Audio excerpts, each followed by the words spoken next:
Shri Swami Samarth. 12 August दीप अमावस्या. 11 कणकेचे दिवे घरात लावा. सुख समृद्धी भरभराट होईल. दुःख दारिद्र्य अडचणी दूर होतील. दीप अमावस्या 12 ऑगस्ट आहे. या दिवशी आपण दिव्याची मनोभावे पूजा करतो. दिवे घरातील घासून पुसून स्वच्छ लकलकीत करतो. त्या दिव्यांसोबत आपल्याला कणकेचे 11 दिवे करायचे आहेत. या दिव्याचेही खूप महत्त्व आहे. माता लक्ष्मीला प्रसन्न करून घेण्यासाठी प्रत्येक महिलांनी घरामध्ये 11 कणकेचे दिवे नक्की बनवायचे आहेत. तर आपण दिवे कसे बनवायचे आहेत, दिव्याचं आपण पूजन झाल्यावर काय करायचं आहे, अगदी संपूर्ण माहिती तुम्हाला या व्हिडिओमध्ये सांगणार आहे. हा व्हिडिओ थोडाही स्किप न करता शेवटपर्यंत नक्की पहा. दीप अमावस्या, आषाढ अमावस्या हा हिंदू संस्कृतीतील अत्यंत महत्त्वाचा सण असून या दिवशी वर्षभर घरात प्रकाश देणाऱ्या दिव्याप्रती कृतज्ञता व्यक्त करण्यासाठी दीपपूजन केले जाते. यंदा 12 ऑगस्ट 2026 रोजी ही दीप अमावस्या साजरी केली जात आहे. या दिवशी घरातील धातूच्या दिव्यासोबत कणकेच्या पिठाचे दिवे बनवून पूजा करण्याची विशेष परंपरा आहे. 11 कणकेच्या दिव्याचे महत्त्व, पूजाविधी संपूर्ण माहिती सांगणार आहे. दीप अमावस्येला गव्हाच्या पिठाचे आणि गुळाचे गोड दिवे, कणकेचे दिवे बनवले जातात. 11 या संकेत शास्त्रामध्ये अत्यंत शुभ मानले गेले आहे. मुलांचे औक्षण, दीर्घ आयुष्य. कणकेच्या दिव्यांनी घरातील लहान मुलांचे औक्षण करण्याची मुख्य परंपरा आहे. यामुळे मुलांची दृष्ट निघून जाते, त्यांना उत्तम आरोग्य, समृद्धी आणि दीर्घ आयुष्य लाभते अशी धार्मिक श्रद्धा आहे. पितरांचे तर्पण व सुख समृद्धी. अमावस्या हा दिवस पितरांना समर्पित असतो. कणकेचा दिवा लावल्याने घरातील नकारात्मक ऊर्जा दूर होते, पितृदोष शांत होतो आणि पितरांचा आशीर्वाद मिळतो. भूतयज्ञ, अन्नदान. पूजा शांत झाल्यानंतर हे कणकेचे दिवे झाडाखाली किंवा अशा ठिकाणी ठेवावे जिथे मुंग्या, पक्षी किंवा लहान जीव ते खाऊ शकतील. यांना शास्त्रभूत यज्ञ म्हणतात, ज्यामुळे अन्नदानाचे मोठे पुण्य मिळते. कणकेचे दिवे कसे बनवावे? कणकेचे दिवे बनवण्याची पद्धत. 1 वाटी गव्हाचे पीठ, कणिक घेऊन त्यात चिमूटभर मीठ, थोडे साजूक तूप आणि गुळाचे कोमट पाणी घालून कणिक घट्ट मळून घ्यावी. या कणकेचे लहान गोळे करून त्यांना सुंदर दिवा पंती आकार द्यावा आणि हे दिवे मोदकाप्रमाणे वाफेवर 15-20 मिनिटं उकडून घ्यावे.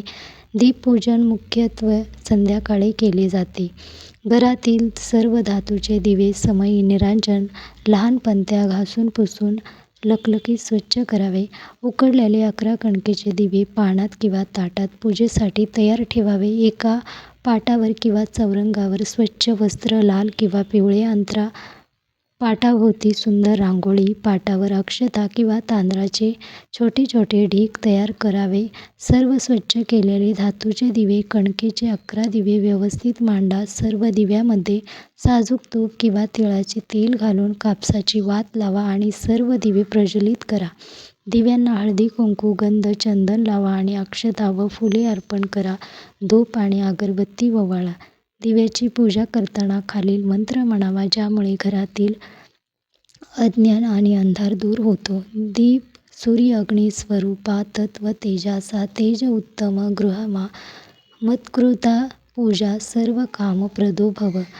दिव्यांना गूळ, खोबरे, लाह्या, बत्तासे किंवा पुरणाचा नैवेद्य दाखवावा. कणकेच्या गोड दिव्यांना साजूक तूप घालून नैवेद्य केला जातो. पूजा संपन्न झाल्यावर पाटासमोरील कणकेच्या दिव्याने घरातील लहान मुलांना पाटावर बसून आनंदाने ओवाळावे. पूजेनंतर कणकेच्या दिव्याचे काय करावे?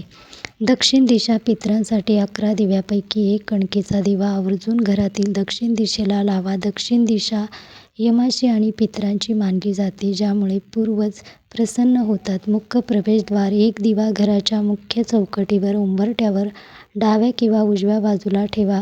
प्रसाद म्हणून वापर. हे दिवे उकडलेले आणि गोड असलेले पूजेनंतर घरातील सदस्यांनी प्रसाद म्हणून खाऊ शकता. तसेच जर खाणार नसाल तर दिवे शांत झाल्यावर ते नदीत वाहत्या पाण्यात सोडावे किंवा घराबाहेर झाडाखाली गोठ्यात गायीला घालावे. यामुळे मुंग्या आणि जीवाचे पोट भरून आशीर्वाद मिळतात. तर कणकेचे दिवे चुकूनही कचऱ्यात किंवा अशा ठिकाणी टाकू नका जिथे कोणी असं हे खातील किंवा पायाला आपल्या लागतील अशा ठिकाणी टाकू नका. तर पहा, आपण दीप अमावस्या या दिवशी तुम्हाला 11 दिवे बनवून तयार करून पूजन करायचं आहे. त्यातील एक दिवा आपण आपल्या पितरांसाठीही ठेवायचा आहे दक्षिण दिशेला. पितरांच्या दिव्यामध्ये तुम्हाला थोडेसे काळे तीळ टाकायचे आहे. पितरांचा दिवा तयार करता तेव्हा तुम्हाला त्यामध्ये एकच वात घालायची आहे. त्यामध्ये तुम्हाला तिळाचं तेल नसेल तर थोडेसे काळे तीळ तुम्ही टाकू शकता. याप्रमाणे आपण 12 ऑगस्ट दीप अमावस्या या दिवशी कणकेचे 11 दिवे नक्की तयार करा. याने आपल्या घरातील निगेटिव्हिटी दूर होते, दुःख दारिद्र्य दूर होते व माता लक्ष्मी नेहमी प्रसन्न राहते. घरामध्ये माता लक्ष्मीचा वास राहतो.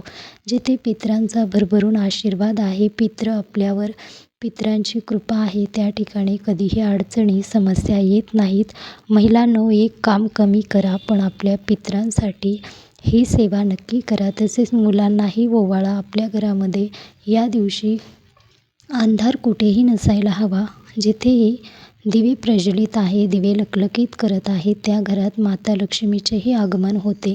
या दिवशी आपण नॉनव्हेज मांसाहार करायचा नाही. तर या दिवशी घरामध्ये सात्विक आहार घ्यायचा आहे. या दिवशी आपण ज्या काही सेवा करतो, आपल्या पितरांच्या, माता लक्ष्मीच्या घरातील दीपपूजन करतो, याचे सर्व संपूर्ण फळ आपल्याला मिळतं व आपल्या घरातील निगेटिव्हिटी, बाधा, आजारपण दूर होतात. यासाठी प्रत्येक महिलांनी दीप अमावस्येच्या दिवशी ही सेवा करायची आहे.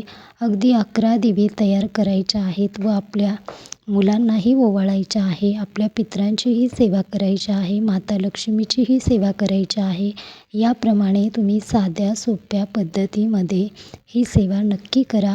अवश्य प्रत्येक महिलांनी आपल्या कुटुंबासाठी, आपल्या घरात सुख समृद्धीने भरभराट व्हावी यासाठी छोट्या मोठ्या सेवा अवश्य करायच्या आहेत. श्री स्वामी समर्थ.